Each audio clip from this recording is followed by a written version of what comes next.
Shalom Aleichem and welcome to Machem Leira Online Smicha. A very interesting shaila that came up is, and it could be relevant in so many other things that don't come to my mind right now. A lot of times you pay for something and there's leftovers. Let's say if it's a catering or clothing, and the question is in many different stories, who has the rights to keep the leftovers? So I'll tell you a story that was discussed once in Achronim, and I'm actually in today's Poskim.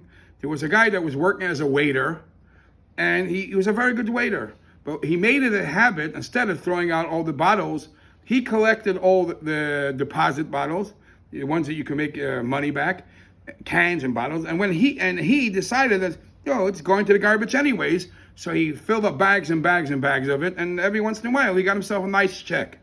And as the story always goes, eventually there was a fight between him and the balabas. And when the balabas finds out that he's making money off his back, the balabas tells him, "Listen, all the cans and bottles that you've gotten money from, all that money belongs to me, because I am the restaurant owner and I have rights. I am the one that bought those bottles. I paid the deposit. How do you have the chutzpah to return it and make that money?" So and the same could be with, as I'm soon going to say, show you from the Shulchan Aruch, with clothing. The Alter Rebbe in Hilchas Gzeila Gneva says a halacha like this, and obviously it's also brought in the big Shulchan Aruch. Hachayat. Chayat is a tailor. So you brought the tailor a silk and you said, "Please make me a kapata." Silk is expensive. So it was shire, there was some leftover silk, and he goes through the exact shear. If it's a shear big enough, chayiv lachzirin lebaylim. You have to give the leftover material, if it's a significant amount, enough that you could do something with it. It belongs to the original owner. Pachas mikan. If it's a smaller amount, so it's not that significant. Hein shalai. You could keep it. You, meaning to say the tailor, could keep it. Why? She'ein derech b'nei adam lahakpid aleim. It's not normal for a regular person to care about a little leftovers. He got his kapata, he got his suit or whatever it is, and whatever's left, what's it going to be for? So he's not makbid. It's not considered gneva or gzela. Ela im kain. The exception to the rule is if derech anshe hamokim lahakpid.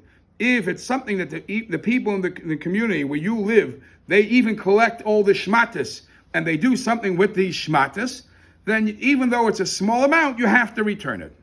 So they take this halacha, and they try to analyze what would be the din of a person who, I'm thinking of other things. People throw change at certain areas, and it could be that the owner of the area should have rights to that the change should belong to him, because there's this concept of chatzerei shel adam kainalei. Anything that's in my domain, anything that's in my rishus, just by the fact that it's in there and it's controlled by me, it's a chatzer mishtameres, makes it automatically mine. It's kaina. It acquires the items that are in my domain as if it belongs to me. So if somebody threw change in a machine that belonged to somebody and he left it there, or somebody in this case is working in a restaurant and there's leftover items in the restaurant that the restaurant owner should claim ownership, but the fact is he's not, and he's letting all these bottles and all these cans go to garbage. So the question is, the fact that he himself, the restaurant owner himself, doesn't ask for these bottles, doesn't ask for these cans, he is not investing the time to return it.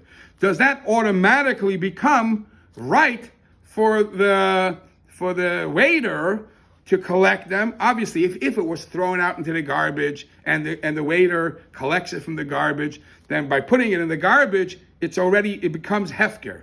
But if the waiter is taking it straight off the table in the room where the owner still lives, where the owner still owns in the restaurant, that's an issue, because from one hand the chatzer belongs to the restaurant owner. He's not collecting it. What's the right thing? And most of the poskim use this halacha to answer the question. Because ein derech b'nei adam to be makbid on cans and bottles, and the restaurant owner did not invest the time to go collect them. So even though it's in that person's restaurant, the waiter could make a side business out of it and collect all this and return and get his check.